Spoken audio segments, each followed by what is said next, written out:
Assalamualaikum warahmatullahi wabarakatuh. Apa kabar anak-anakku sekalian? Bapak harapkan semuanya dalam keadaan sehat walafiat dan kita semua dilindungi Allah Subhanahu wa taala dari berbagai cobaan yang sedang menimpa bumi ini. Oke, kita kemarin sudah membahas pelajaran IPS, yakni materi sejarah perlawanan rakyat Indonesia terhadap kolonialisme, diantaranya bangsa Portugis, kemudian kemarin VOC, dan sekarang kita akan belajar kembali bersama-sama perlawanan rakyat Indonesia terhadap kolonial Belanda.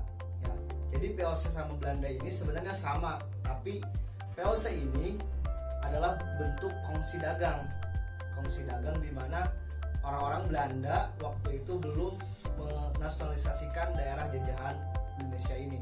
Ya, oke, kembali ke laptop, kita ke materi selanjutnya, yakni perlawanan rakyat Indonesia terhadap Belanda.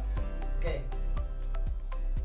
Perlawanan rakyat Indonesia terhadap kolonial Belanda itu pertama terjadi di daerah Minahasa, yakni Perang Tondano. Kemarin ada Perang Tondano 1, sekarang Perang Tondano 2. Oke, latar belakangnya adalah pada saat Gubernur Jenderal Daendels memerintah atau menjabat sebagai Gubernur Jenderal di Hindia Belanda, beliau mengeluarkan kebijakan, yakni membuat suatu kesatuan atau tenaga atau pasukan yang berisi orang-orang dari Nusantara, diantaranya orang-orang yang dianggap kuat, yakni orang-orang dari Madura, orang-orang dari Minahasa, tentunya yang terakhir adalah orang-orang dari Dayak. Nah, namun kebijakan itu ditolak oleh para ketua suku di Minahasa, dan akhirnya Perang Tondano itu muncul dan timbul di Minahasa. Nah, strategi perang yang dilakukan oleh Belanda adalah sama dengan strategi perang di Perang Tondano 1, ya, ini dengan membendung Sungai Temberan, ya. Kemudian Belanda menyerang pemukiman masyarakat Minahasa di sekitar Danau Tondano melalui darat dan air. Dan tapi di sini kembali terjadi peristiwa yang tadinya terjadi di Perang Tondano 1. Ya, ini Sungai Temberan itu meluap dan akhirnya senjata makan tuan. Pada saat terjadi perang Tondano di sekitar Danau Tondano, itu Sungai Temberan meluap dan mengenai para serdadu dari Belanda. Dan akhir perang ini, Perang Tondano 2 berlangsung cukup lama, ya, bahkan sampai Agustus 1809. Dalam suasana kepenatan dan kekurangan makanan, jadi orang-orang Tondano ini kalahnya. Orang Tondano ini kalahnya bukan karena strategi perangnya, tapi karena perang ini terlalu lama bagi orang-orang Tondano. Pada akhirnya orang-orang Tondano kecapean, kelelahan dan sebagainya, dan pada akhir tahun 1809 orang-orang Tondano menyerah pada Belanda. Oke, selanjutnya adalah perlawanan yang terjadi di Pulau Sumatera. Oke, mungkin kalian pernah belanja atau kalian melihat uang yang nominalnya Rp5.000. Pasti kalian di sana ada seorang pahlawan yang sangat ikonik sekali dengan Indonesia, yang memakai jubah atau gamis dan memakai penutup kepala. Ya, itu adalah Tuanku Imam Bonjol. Ya. Tuanku Imam Bonjol ini muncul di Perang Padri namanya, yang terjadi di Sumatera Barat.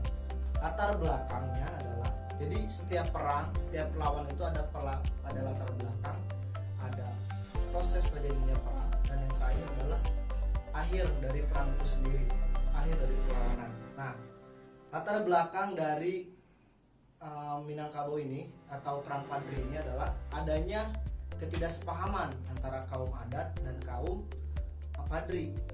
Kaum adat ini adalah orang-orang dari Sumatera Barat yang sudah beragama Islam, namun masih bersifat jahiliyah di sana. Karena di sana ada adat istiadat di mana orang-orang adat itu kaum adat itu sangat senang sekali, gemar sekali mabuk-mabukan, kemudian mengadu ayam dan sebagainya. Nah, sementara kaum Padri ini adalah orang-orang Islam yang ingin memurnikan ajaran Islam di sana. Jadi menurut kaum Padri, hal-hal tersebut tidak boleh dilakukan lagi setelah masuk Islam. Namun kaum adat menolak ini. Nah, di sanalah terjadi percekcokan antara kaum adat dan kaum Padri. Nah, di sini Belanda memanfaatkan peluang ya dengan politik divide et impera-nya. Politik divide et impera itu adalah politik adu domba, di mana orang-orang Belanda ikut serta membantu kaum adat untuk melawan kepada kaum Padri.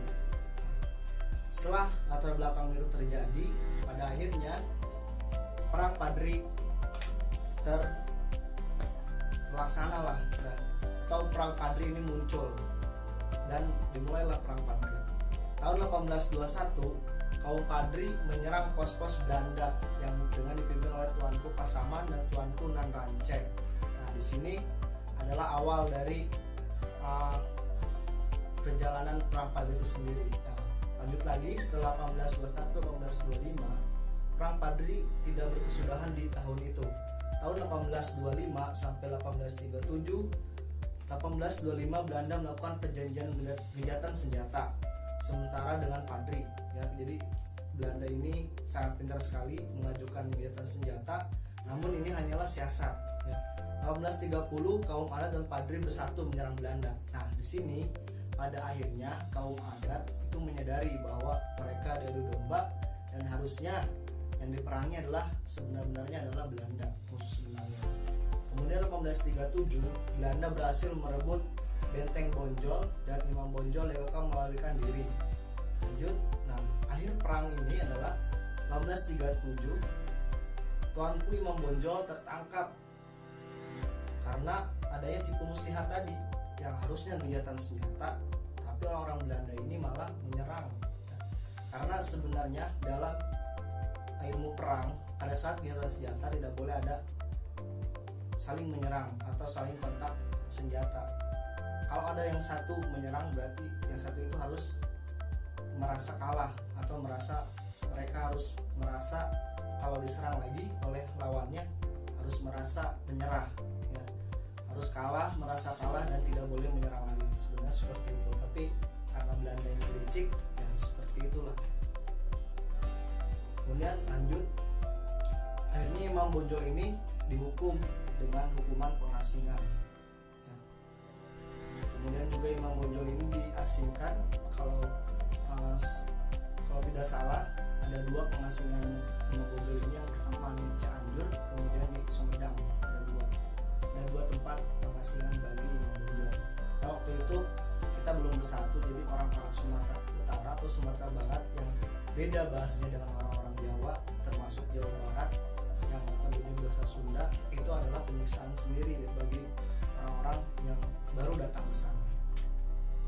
Nah, perlawanan dari rakyat Indonesia terhadap Belanda ini ya tidak berhenti di Sumatera Barat dengan perang Padrinya. Nah, kita beralih lagi ke orang-orang yang dipajang di uang ya, pahlawan-pahlawan yang menjadi ikonik uang rupiah. Tadi uang 5.000 dan sekarang uang nominal 1.000. Mungkin kalian sangat sering lihat atau ikonik sekali orang yang memakai atau memegang golok seperti ini. Oke. Nah, itu kalau kalian baca di uangnya sendiri itu ada keterangannya, itu adalah seorang Kapiten Patimura. Oke. Ada namanya perang Patimura. Terjadi di Maluku dan latar belakangnya lagi-lagi yang pertama adalah monopoli di Maluku diperketat ya. Jadi sebenarnya orang-orang Belanda ini sudah menguasai Maluku di sebelum-sebelumnya melalui VOC. Nah, tapi ketika VOC ini dibubarkan, kemudian ada yang namanya pemerintah kolonial Belanda, Hindia Belanda. Nah, monopoli di Maluku diperketat. Kemudian ada isu bahwa guru dan mantan tentara yang dilatih oleh Inggris itu akan dihentikan ya, dan ketiga, mengharuskan penduduk membuat garam, dendeng, dan ikan asin. Nah, ini mungkin adalah komoditas atau barang-barang yang mahal di Maluku. Yang ketiga adalah mengharuskan memunculkan isi rekrutan para pemuda untuk dijadikan tentara di luar wilayah Maluku. Nah, lagi-lagi Belanda ini membuat tentara yang berisikan orang-orang dari Indonesia, di antaranya orang-orang Maluku. Tapi ini ditolak habis-habisan oleh seorang Pattimura. Oke, jalannya perang Pattimura berawal dari 15 Mei 1817. Pattimura menyerbu benteng Lustig. Nah, benteng di sana yang dibuat oleh VOC ulangi dari Portugis, kemudian oleh VOC dilanjutkan kemudian oleh Hindia Belanda, merupakan benteng yang strategis. Ya. Nah, pada saat itu Pattimura dengan strategi perangnya, strategi perang yang sama dengan Sultan Nuku pada saat itu berhasil ya, merebut benteng Lustig. Keberhasilannya ditandai dengan Presiden Van de Beek terbunuh. Benteng Lustig dikuasai Pattimura selama 3 bulan. Itu sebuah prestasi yang sangat luar biasa karena pada saat itu kapal-kapal perang yang dibawa oleh Pattimura itu tidak sepadan dengan kapal-kapal perang yang dibawa oleh VOC.